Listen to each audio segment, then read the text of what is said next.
Hello and welcome to UnitedQ BBQ podcast, the only barbecue podcast in the UK, brought to you by your host Dan from UnitedQ and his co-host BBQForte. Hello. This episode is brought to you by our kind sponsors, ProQ Smokers. ProQ is dedicated to providing you with quality smoking products with top-notch service and free advice for beginners to pitmasters. You can find them on Facebook, Twitter and Instagram under ProQ Smokers. That's P-R-O, the letter Q, Smokers. And on today's show, we have Jackie Waite. Hello, Jackie. Hi, guys. How are you? Great, thank you. Thanks for being on the show today, Jackie. Thank you for inviting me.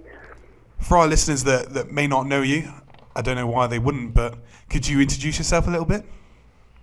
Yes, my name's Jackie Waite. Got a fairly varied history. I'm used to be, I'll start with what not many people know about me. I'm an ex-IT manager, turned farmer, turned food producer, turned caterer, formed the American Barbecue Company, then decided I actually preferred working with people rather than selling machines, so decided to go into restaurant consultancy.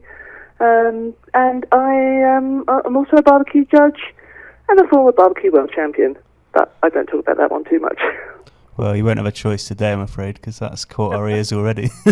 Barbecue world champion. The queen, the absolute queen of barbecue, guys. We are privileged to have the absolute queen of barbecue on the show today. So let's tell us a little bit more about that then. Well, I went out and competed in the Jack Daniels Invitational World Barbecue Championships. I've competed in it probably 3 times in the normal sense of the competition. On the second time I competed, I won. Won the international grouping, because that was back in the olden days. Oh, God, my old age is showing. When they used to have a separate international competition as well as the main competition. And I also won the overall competition, became grand champion. So, yeah, fairly proud. I don't think America thought very much of me at the time, but hey, who cares when you upset a couple of Americans? So for people that aren't too up on like what happens at the Jack competition, what's involved in that? What do you have to cook? Is it just one thing, or did you have to cook lots of different categories? The Jack, the main prize is made up of cooking 4 categories, which is brisket, pulled pork or pork shoulder, pork ribs, and chicken. The chicken has to be white and dark meat. You have to have 8 pieces in every box, or a minimum of 8 pieces in every box, which is people who have competed will know is quite a squeeze.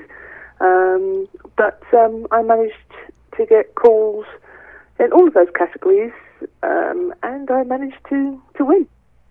Great. That's so awesome. You don't have to win every single category, you just have to score good points in each and it all adds together. Exactly. The year that I won the overall, I was top 10 in 3 of the 4 categories. The following year, when I went back, I got the category that I missed out on the top 10 and managed to get the top 10 in that. So I'm quite pleased to say I've got top 10 in all 4 categories now. Yes, you've got the whole collection. I've got the collection. So at that point, had you done a lot of the American-style cooking, or were you quite new to that scene? Well, ironically, I started cooking barbecue in 2003, and that was my first entry in the Jack Daniels. I've always grilled in the garden, always messed around hot and fast, but as a big birthday present, I was treated to a trip to Lynchburg, Tennessee, to a barbecue cook school run by Dr. Barbecue, Ray Lampy. Oh, yeah. And didn't really want to go, was a bit reluctant, to be honest, but ended up having the best birthday ever. Didn't go to sleep on that birthday at all, in fact, but spent the whole night cooking, and I think even Ray will say to this day, I'm probably one of his most attentive students because I was writing things down, I was making presentation boxes, I was just doing the lot, whereas everyone else was getting drunk and having a good time. I was still getting drunk and having a good time, but I was playing and I was enjoying myself, so it was good fun. So you're the best in the class. Top student. So my first competition was actually the 2003 Jack Daniels, which I hasten to say is not the one that we won. So it was a great experience. Met so many people, made so many friends. Cooked on this amazing cooker called a Jed Master, which was this big stick burner with a big rotary turning shelves inside. It's quite amazing. Great friend of mine was my ambassador, or wasn't a friend then, I didn't know him then, but he's become a great friend now. Blind dog, a guy called Drew Gregor out in Alabama. And had a ball, and the following year the Jack invited us back. Obviously we'd made some sort of impression because they invited us back to have another go, and that was the year that we won. Awesome. So it was, you weren't like at it for years and years to try and get there, were you? You only had one go, and then the next year, that's it, smashed it. Yeah, I mean, we did quite a bit in between, to be fair. Yeah. We did, we imported a big American smoker into the UK, and I was practicing most of the time and cooking, pretty much all of our meals on this blooming smoker. It was actually a fast Eddie, so it wasn't just a little smoker. You have to think big on these things. Never do anything small, me. No. So yeah, we brought that over. We played a lot with it.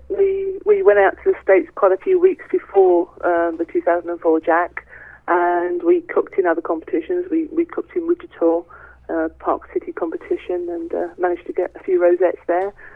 Got third place overall. Got a couple of first places as well. So it was pretty good. And I beat my arch nemesis Johnny Trigg, who's I've yes. about ever since. And then we went on to cook the Jack, and I beat Johnny Trigg again. Yeah. We won the whole lot. How did those guys over there feel about it, having the UK coming over and stealing their titles? Not only the UK, but a woman from the UK. Not just any old woman. I know you are the Queen, but having a woman coming over from the UK and stamping her foot down on the barbecue scene. Yeah, well, they weren't impressed, No. if I'm honest with you. There was a fair bit of bickering afterwards, and people saying, "Oh, do a recount. We demand this. We demand that." And Well, I suppose when somebody comes in from abroad and takes the championship at what is an American institution, you're never going to go down too well. We sort of accepted things humbly, and in fact, to be honest, we didn't really think we had a hope in hell of winning the Grand Champion. And when we did, they actually had to call our names 3 times, because we were out the back drinking Jack, celebrating the fact that we'd won international Grand Champion. Yeah. So we didn't hear when they called us, and in the end, they actually sent somebody over to get us, because those horrible moments when they say "and the winner is," and nobody no one turns stands up. And, so yeah, it's a bit embarrassing, really. But no, I think we had a great time. We won it. It was the icing on the cake, really. So no, it was good. As for a woman, yeah. People. I mean, I was the chief cook. It was always noted that when we entered that competition, I was the chief cook. There were 2 of us on the team. The other guy didn't do a great deal of cooking because he was out there drinking and enjoying himself, and yeah, I did the work. So yeah, I think you earned it. But yeah, I mean, it was good fun, and it to this day, I'm still very honoured to have won it. So I'm happy. Great. No plans to go back and try again? Well, we were invited back in 2013 because it was the 25th anniversary. They had a winners' circle competition, so I did go back, and I hadn't competed in 8 years. Went back and competed, and I did manage to get second in brisket, beaten only by Johnny Trigg this time. So, yeah. And there was only 1.5 points in it, I think. Oh, really? Oh, don't quote me on that, but Yeah. I'm pretty sure it was close. Yeah, I'd like to think it was close anyway. No, it was good fun, and it was nice to see lots of old faces. So no, it was good. It was my final foray, I think, into competing. It's so awesome to think. I mean, I think of, and I know that a lot of people think of, like the Jack as like the ultimate pinnacle, isn't it? accolade of barbecue, and amazing to you think that someone from the UK has gone over there and won that against the odds as well, which is awesome, which is so good to hear. And yeah, I mean, I think they call it the Super Bowl of barbecue. It is the one where all the competitors have to be a state champion in their own right, and then have to go through a draw. There are much bigger competitions out in the States, but anybody can enter. So on the invitational front, this is one of the few invitationals. And again, there are other invitationals out there. I sound like a BBC now. Other invitationals are available. Absolutely. So did you win an unlimited supply of Jack Daniels afterwards? I wish. The official plinth for the trophy was a barrel of Jack Daniels, but unfortunately it was empty. So the most you could do is take the bung out and sniff the fumes. Yeah. So there you go. Did you use the barrel to smoke anything? No, unfortunately I had to part with the barrel because didn't have any room for it at the time. So no, it went away. So you mentioned that you cooked on a Fast Eddie. For our listeners that don't know, what is a Fast Eddie? Fast Eddie is a pellet smoker. They're made by Cook Shack, and Cook Shack are based in Ponca City, Oklahoma. I formed the American Barbecue Company donkeys years ago, probably around 2005, maybe late 2004, and we became the sole suppliers in Europe for Cook Shack products. So it's a fabulous smoker, runs on pellets, which is pure wood, and it's probably one of my favourite types of cooker. Awesome. So you were saying again, if you correct me if I'm wrong, you were catering at first and then moved into barbecue. No, I was barbecuing first and then moved into catering. I went from being a farmer. I had about 250 cows, some pigs, chickens, geese, you name it. It was a whole menagerie. Decided once I left working in the city that I would start looking at end-to-end production. So I would have my animals taken off to slaughter. I would use them in catering, and I would also use them to produce foods, sausages, bacon, smoked foods. I did my own line of chutneys and jams. I did the whole lot. Won several Great Taste Awards on them. Probably the first person to ever win a Great Taste Award on brisket and pulled pork, because nobody had heard of them in those days.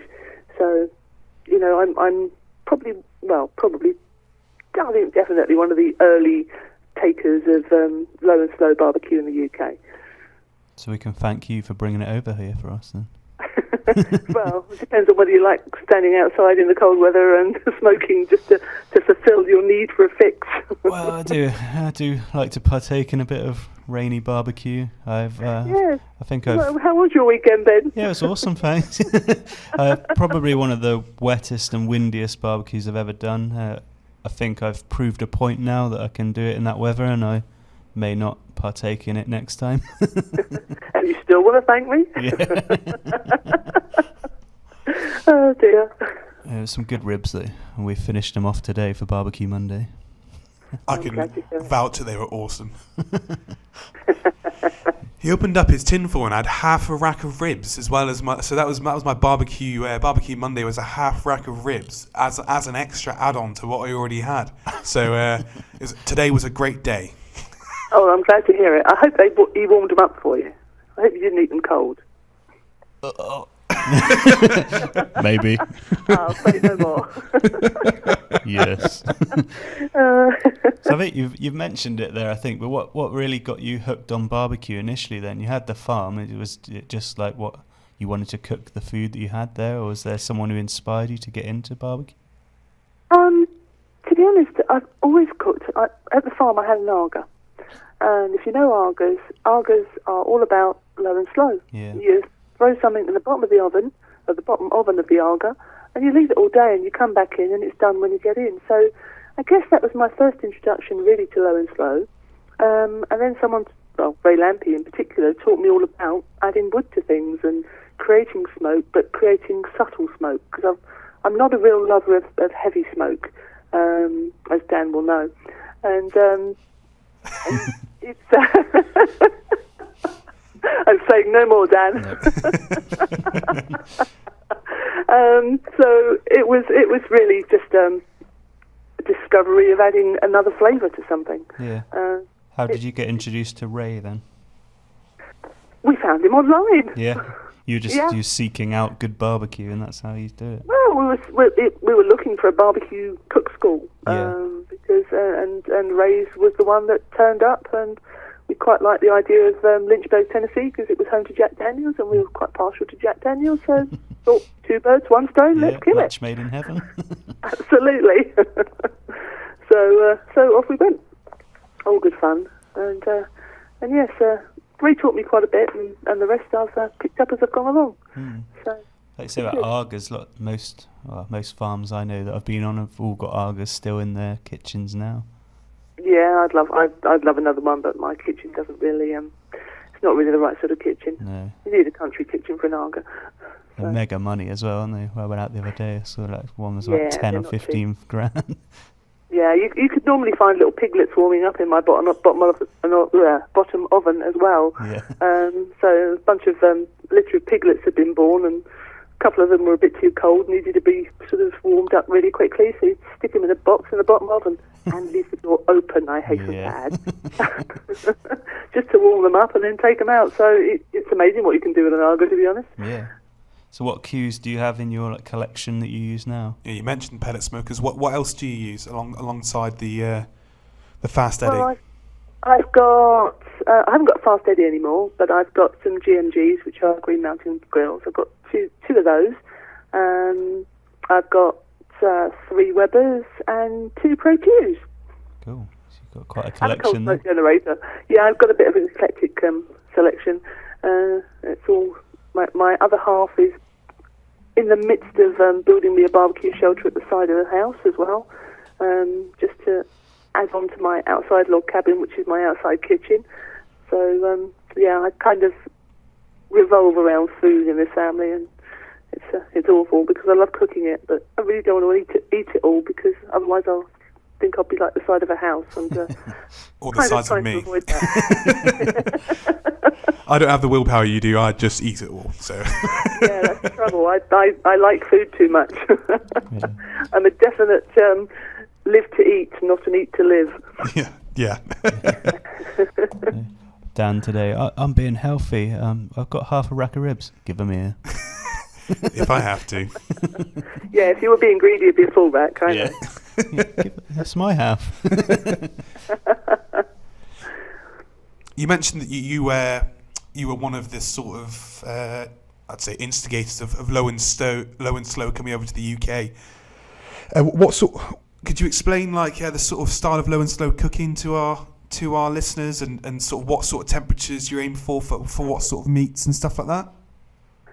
Well, the style of low and slow I go for, I think simply put, are big cuts of meat, low temperatures, long period of time.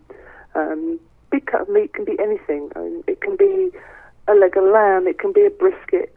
We don't always have to just cook competition barbecue meats. There are so many other meat muscles that you can get, and you can cook slowly. And just what you kind of got to remember is the front of, if we talk cows here, because I tend to have a love for cows, being a mad one myself.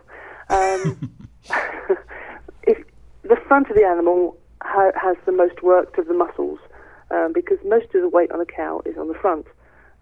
Those worked muscles are the tough meats, but they have amazing flavours.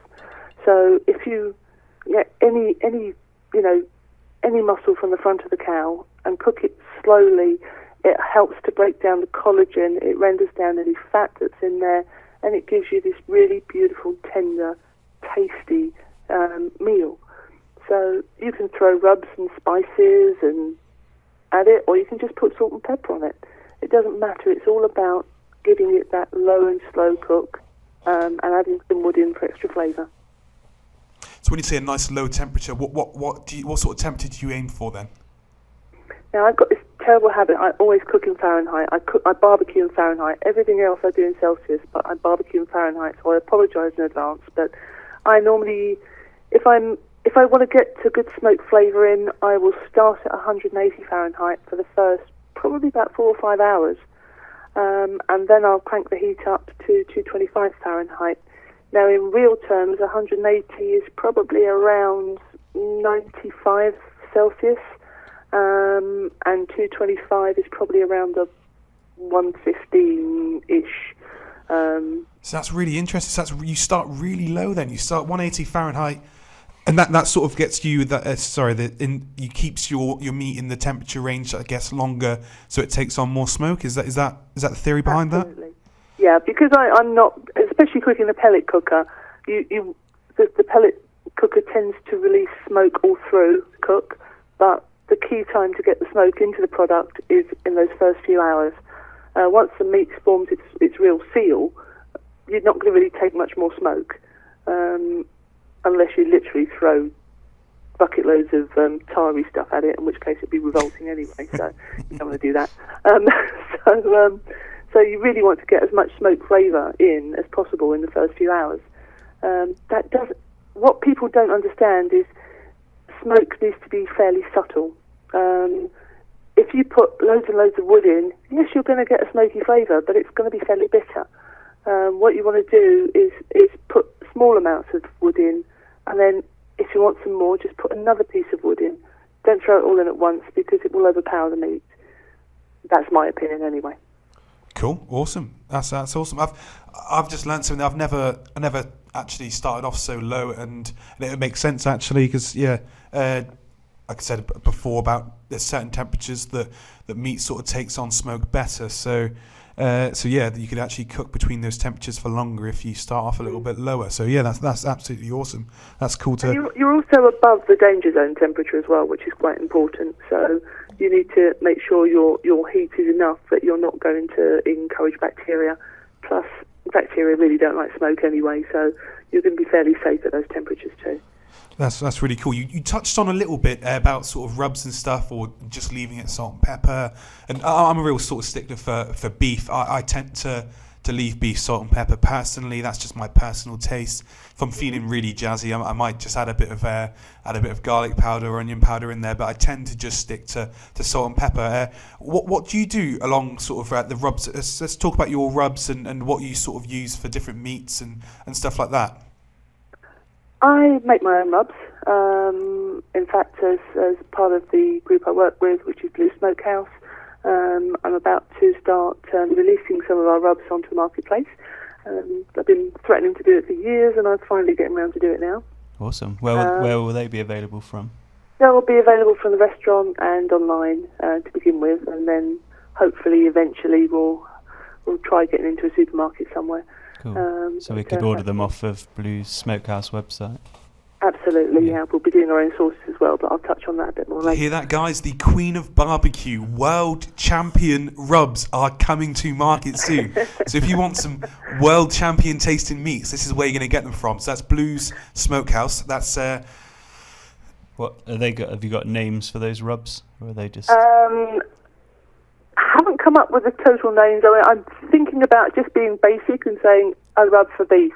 Yeah. Because we can all create these fancy names, but at the end of the day, I like to say what's in the can. Beef rub. A beef rub, a pork rub, something for steak, all those sort of things.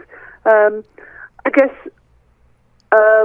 we're touching on rubs at the moment, and we'll talk about sauces a bit more later on, but I have to say I'm extremely proud of the sauces that are coming out. They've taken me quite a long time to develop, but talk about sauces in a minute. You asked me about rubs, so we'll talk about rubs.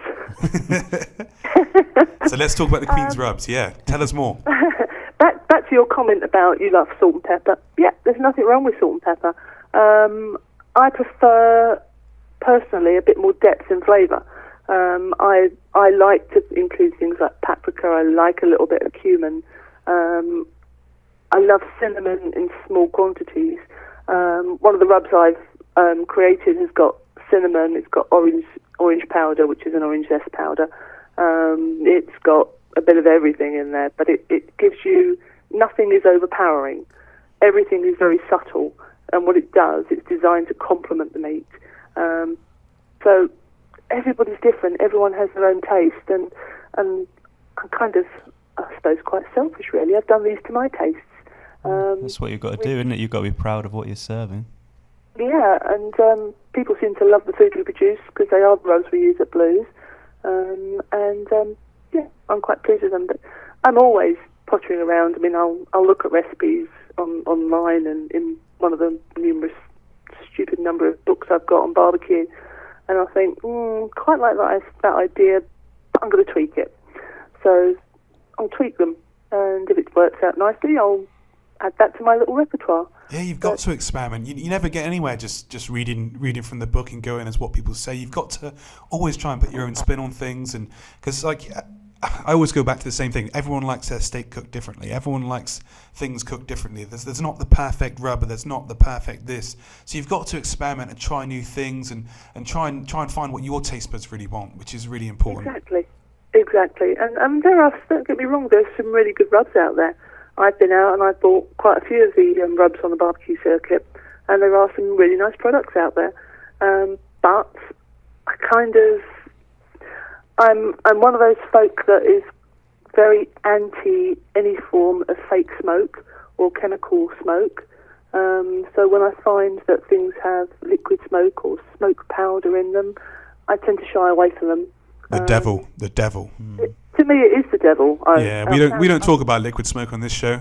It is the devil. I actually found a bottle of liquid smoke in the restaurant, and I took it outside and threw it at the bin. Oh, big mistake. Big mistake. That is not going in my food. No. I don't care what you think. I'll have a pet hater. It did actually turn out that I think they wanted to play with it in a cocktail, but I've told them I've got this lovely little smoke gun you can use on cocktails, and I can show you how to smoke ice if you want, but don't use liquid smoke. No. Our other pet hate, I guess, with rubs is that we always find there's just too much sugar in them, and we obviously it can be a nice flavour, but quite often we just find that there's so much more sugar in a rub than we would ever put in one if we were making it ourselves. Don't get me wrong, I've bought some commercial rubs which have been fantastic, and there are some great ones out there, but sometimes I've bought a fair few, and sort of when you buy it, you get it, you open the tin, you have a sniff, you dip your finger in and put it on the tongue, and sometimes it just tastes of sugar, and I'm a bit sort of disappointed, really. Whereas it sounds like, from what you've said already, that there's so much depth in yours, so many different ingredients, that already that's got me excited, definitely. Hello? Sorry, I lost you there for a minute. That's all right. I thought he'd passed out from drooling or something. Yeah. That has happened. But don't worry, I've resuscitated him, he's back. He just wanted to kiss me.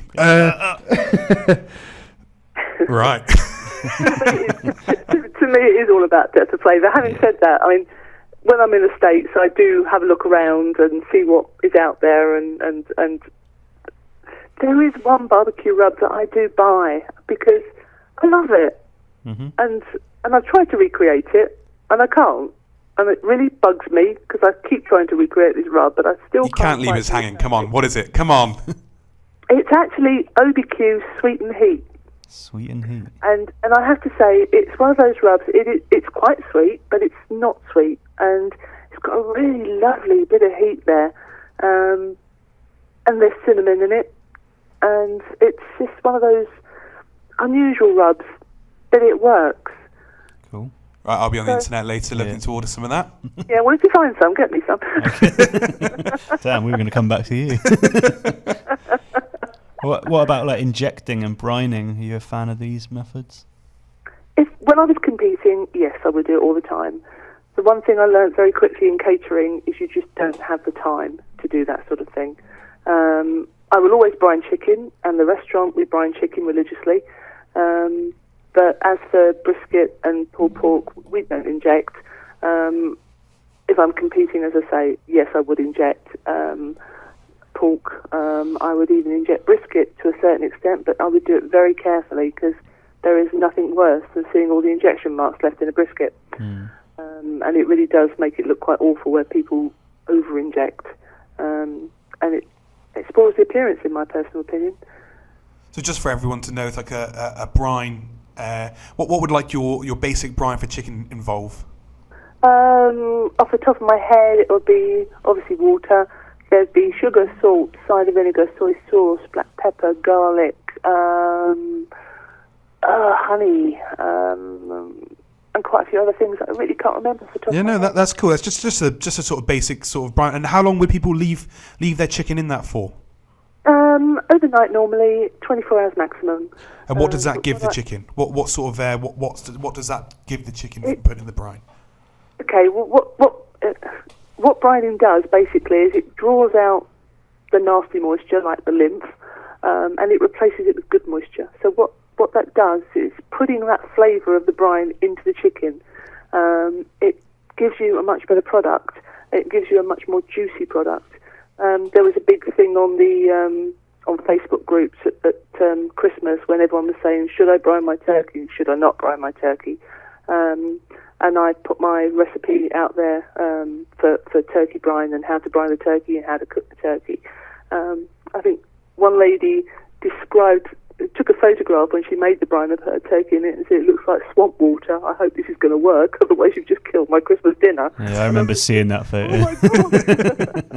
But luckily enough, she came back and said it was fabulous. So I can vouch for that as well. I used your brine for my Christmas turkey, and it was absolutely insane. I loved it. I'm so glad. Yeah, I'd love to do that as well, but where I was one of those guys who didn't brine. Oh God! There's always one. Yeah, got to be different. Yeah. So, but yeah, well, you know, in that case, what brine does, it literally gives you more moisture, it gives you more flavour, and I just think it makes a heck of a difference. Awesome. You slightly touched on a point there between the sort of differences between the sort of competition barbecue and what you aim to serve with catering. What are the main differences, and why is it different? With competition barbecue, you are basically cooking for somebody to take a bite. That bite has to be packed with flavour. It has to be perfection. And you know, normally, when you're catering, people are going to have a meal of barbecue. They don't want an overpowering flavour of rubs and spices and everything else. They want a nice meal which is balanced.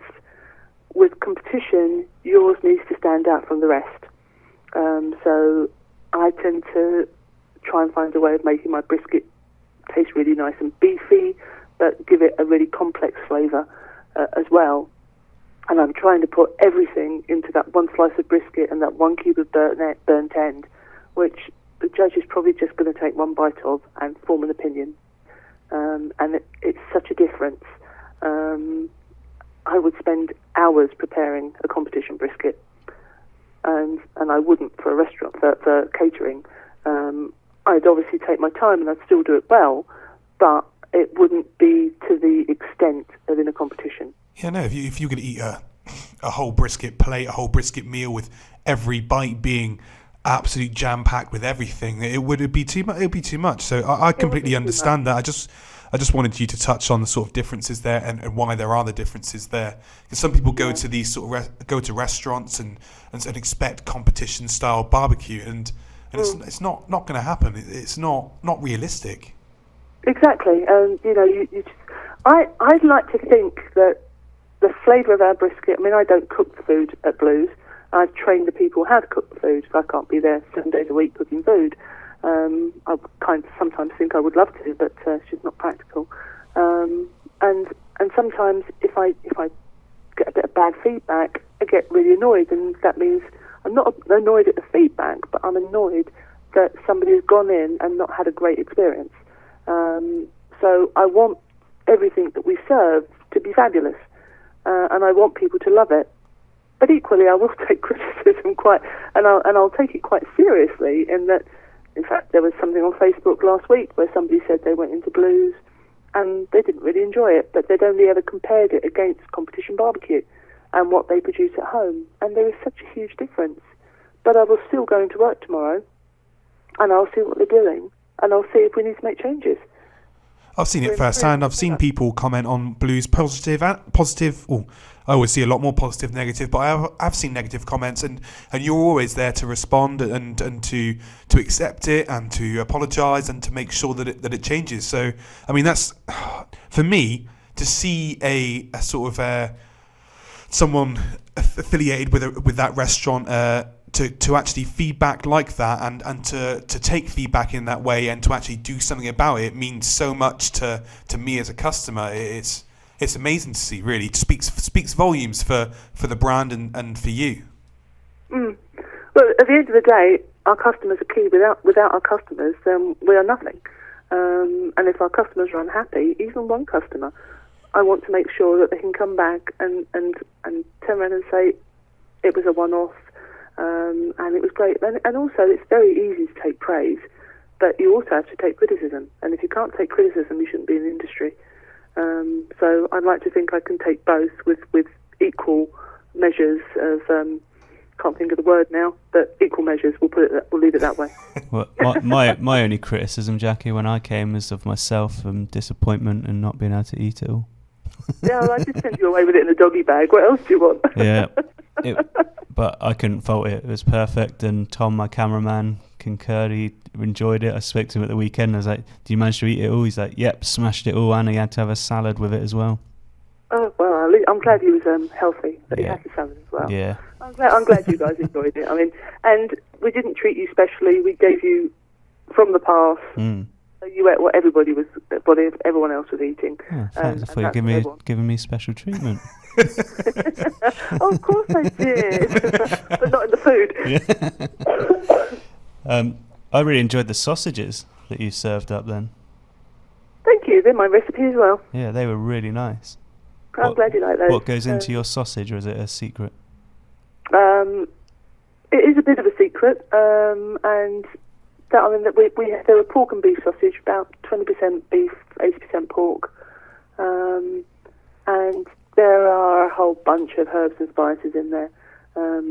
Too many to even mention, but again, it's one of those sausages. I used to make sausages for a living as part of my food production. I was churning out thousands of sausages a week, and again, my natural instinct was also always to create a new sausage that nobody'd ever heard of and give it a quirky name. Came up with things like the Grafty Gourmet because I lived in Grafty Green. That I used to use trimmings from my bacon in it. So I'd make bacon, use the trimmings in a sausage. I'd put everything from Angostura bitters to juniper berries in there, and it was one of those. It was the Marmite of sausage. You either loved it or you hated it. And unfortunately, most people loved it, which was great. But going back to our Texas Hot Link, there are quite a few spices and herbs in there that you would probably think fairly unusual in a sausage, but they seem to work, and I'm quite pleased with them. Give us an example of one. An example of one? Oh, God, I can't remember. It's definitely chili in them. Yeah. There's a bit of star anise in there. There is... I'm not going to say anymore because I can't remember. Unless I look up the recipe. So why the mix of beef and pork then? Why that mix? A traditional Texas hot link does tend to be beef and pork mixed, and I've tried to go towards the American side of our recipes more. So we're more a traditional American smokehouse. So if you look up a Texas hot link anywhere, you will find they're normally a beef and pork combination. But having that beef in there just gives it a nice texture as well. Cool. So what would be your personal favourite go-to wood for smoking? Hickory. Yeah, it's one of my favourites as well. Yeah, I like fruit woods as well. I'll use oak sometimes, and if I'm cooking, say, the Weber or the Pro Q, I do love Jack Daniel's barrel wood chips. They are. Yeah, they smell so good. They are lovely. Yeah, they do. They just make you want to stand there and sniff the smoke all afternoon. Yeah. So. Yeah, the guys from Pro Q are saying they've got an actual they've got a cask wood coming out soon to add to their sort of wood collection of smoking woods. So I'm looking forward to that. Yeah, they're releasing that soon. So I'm looking forward to that one. Nice. Yeah. I'll try some of that. So if you were on a desert island and you had to choose one wood, it would be hickory to join you. If I was on a desert island, I'd probably choose the Jack Daniel's purely so I could squeeze water out of them and try and get a drink. I like that. Oh God, she's a lush. So what's your favourite cook that you do for your friends and family at home?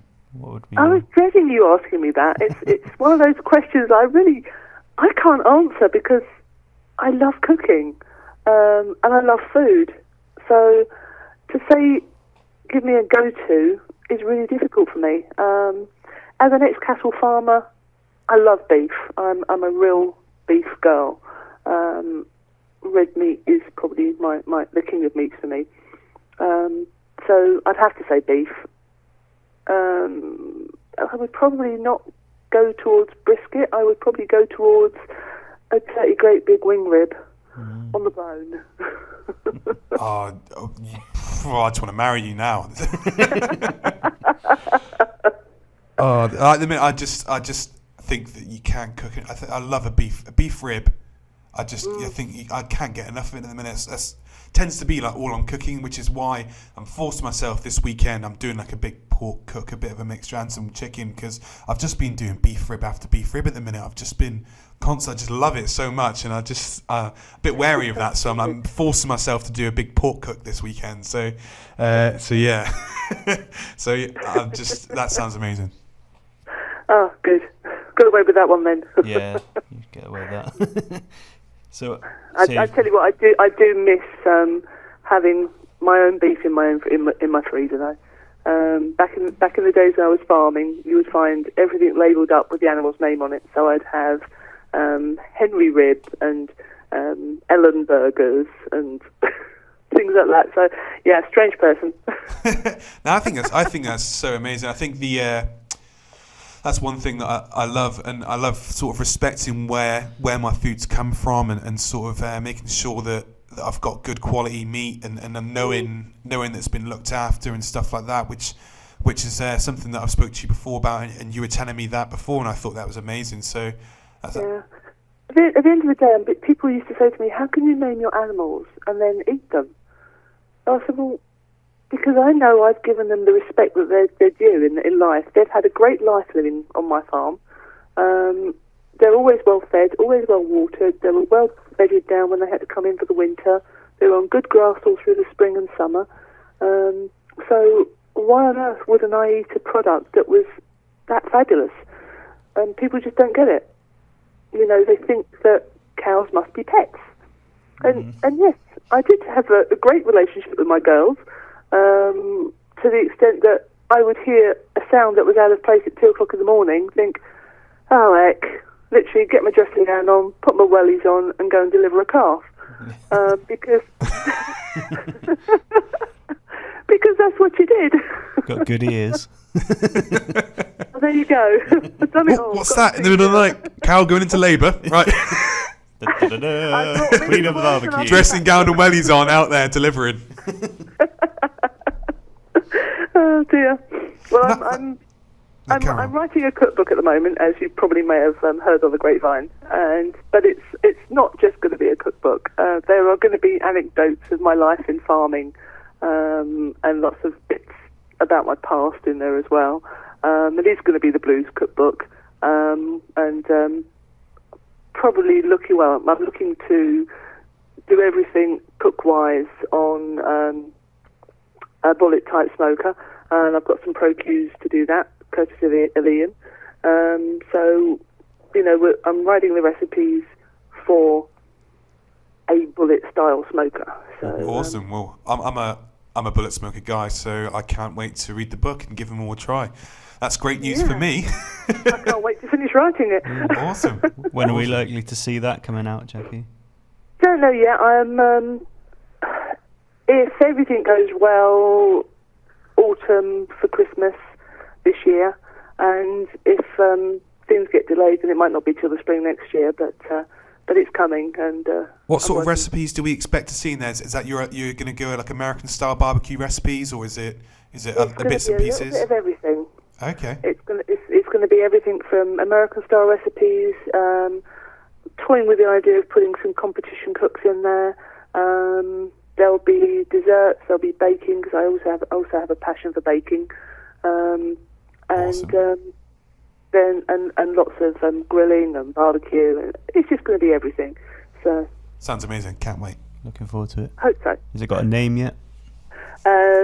Not yet, no. Always asking about the name. He loves a bit of branding. I'm kind of erring on the a little bit of everything at the moment, so it seems to describe what's in the book. So, but it's usually the bit I do first. I just come up with an awesome name, then it's actually I've got to fill it up with something now. As I'm doing it in conjunction with the restaurant, that bit might be taken out of my hands. It'll have your name on it. Oh yeah, it'll have my name on it. That's for sure. So sauces, you mentioned sauces earlier on. That's something else you're doing alongside with the restaurant. So alongside rubs and alongside a recipe book, you're also creating your own sauces. Yeah, absolutely. These are the three main house sauces that we serve. They took me quite some time to develop. There's a cherry bourbon barbecue sauce, which seems to be the one that gets purloined the most, let's put it that way. We lose more of those than ever, so it's probably a good idea to start selling it, then people won't have to keep borrowing it. I've got a few bottles to bring back, sorry. Gonna get a refill, is that right?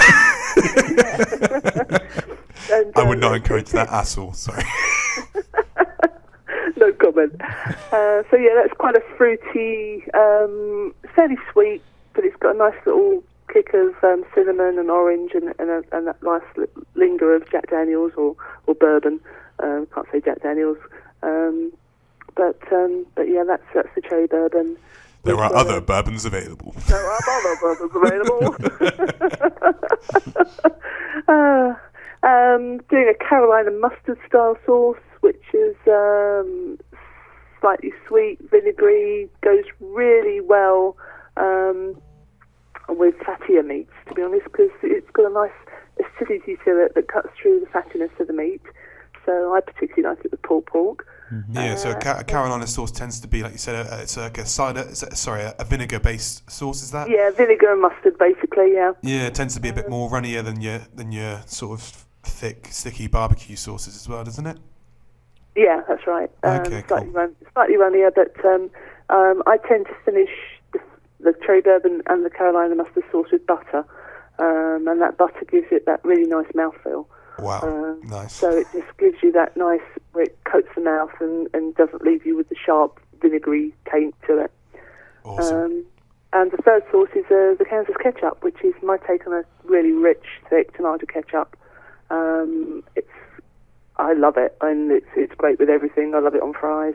It's got that lovely little chili kick at the end. So they're the three sauces that are coming out.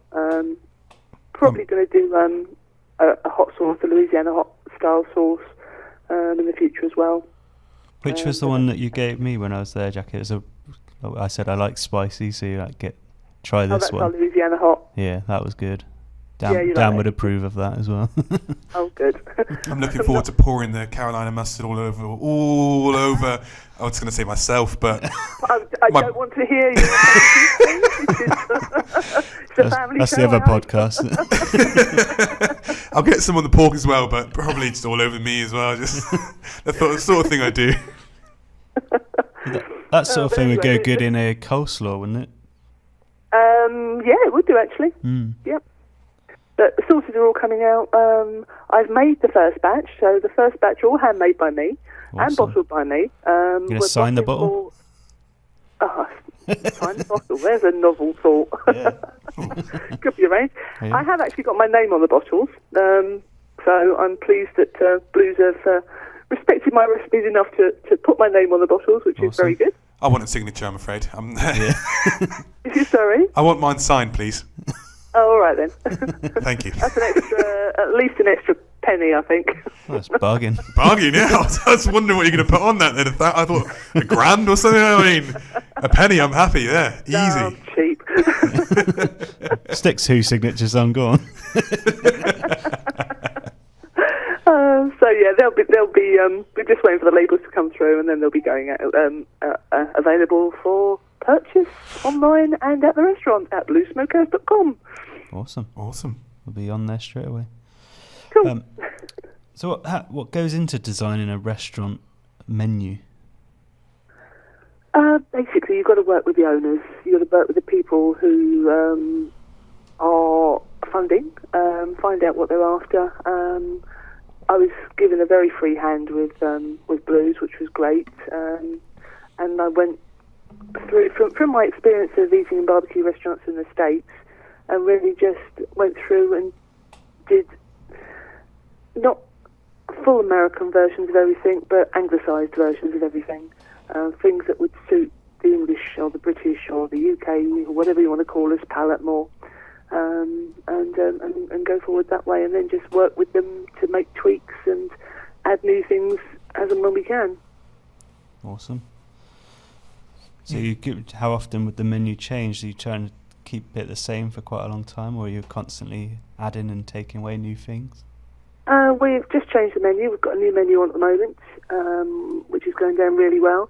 A majority of things are the same. We've put a few add-ons on there, some healthier options, salads, and some fish dishes. Sorry. Sorry, I'm joking. Did you say healthy? I know, it's terrible, but they work well with biscuit. Great as a side. Yeah, absolutely. What fish are you going to go for then? Sorry? What fish are you going to go for on the menu? We have salmon and red snapper on at the moment. Nice. And they're both smoked? No, they're just pan fried. Okay. They're not really being barbecued. I personally would smoke everything on our menu, but I get told to rein it in sometimes. So it's called Blues Smokehouse, isn't it? Yeah, Exactly, sometimes that's you've got a weak individual that's coming out for dinner with you who doesn't really know anything about food, and yeah, so sometimes you need to just allow for them a little bit, I guess. Yeah, exactly.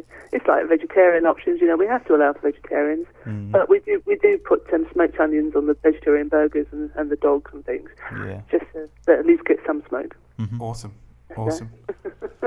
But the main change on the menu is letting people create their own barbecue platters. So it means that people can just choose what they want for the barbecue side and just make up a platter of however many things they want, so they can start at 2 and go right up. Oh dear. Oh god, it's going to be us, expensive. This is going to be expensive. Pick and mix barbecue. Absolutely. Seems to work. People like it. Yeah, definitely. Brilliant. And we're not even forcing fries and everything now. So things come with 2 sides, so you can choose a salad instead of your fries now. So you look quite healthy. Or a mac and cheese. Or mac and cheese. Yeah, I'll have 2 mac and cheeses, thanks. You could have had a slaw. Look, yeah, okay, all right. The slaw is good as well. I enjoyed your slaw that we had there. Thank you. No mayonnaise in sight. No, it doesn't need it. I don't put mayonnaise in my slaw either. What would someone put instead of mayonnaise then, Jackie? Let us know. Her Carolina mustard. What's in it? Yeah. It's basically oil, cider vinegar, celery seed, yellow mustard, and some sugar.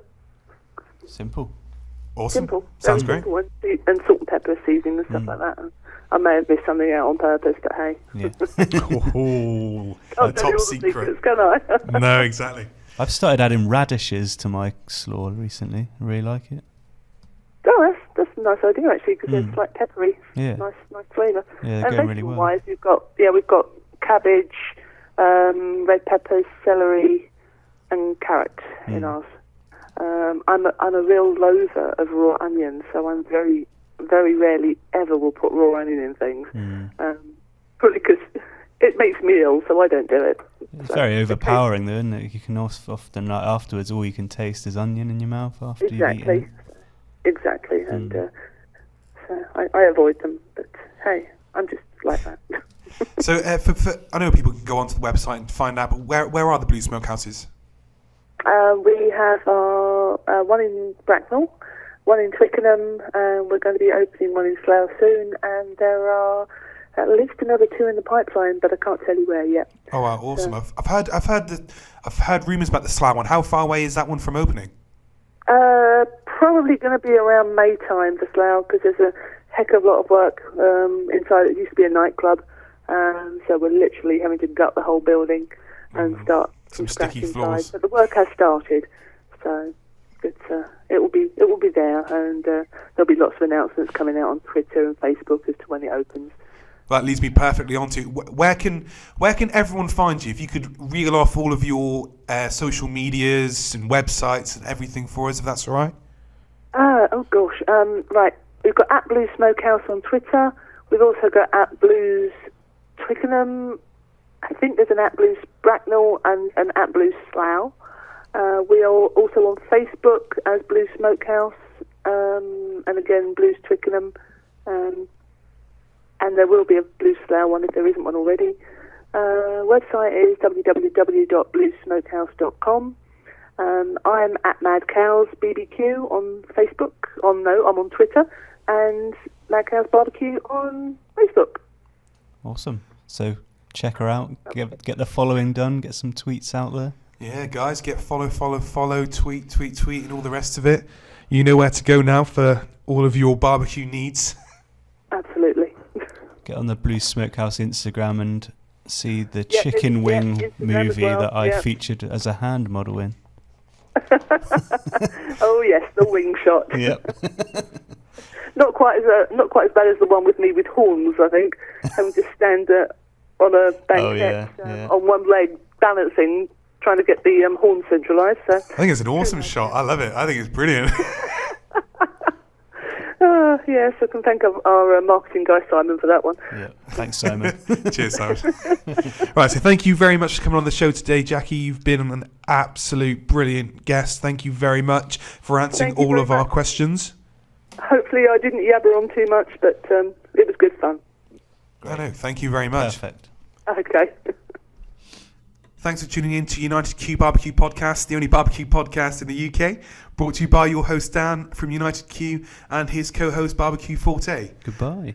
This episode was brought to you by our kind sponsors, ProQ Smokers. ProQ is dedicated to providing you with quality smoking products with top-notch service and free advice from beginners to pitmasters. And you can find them on Facebook, Twitter and Instagram under ProQ Smokers. Thanks, guys. Over and out.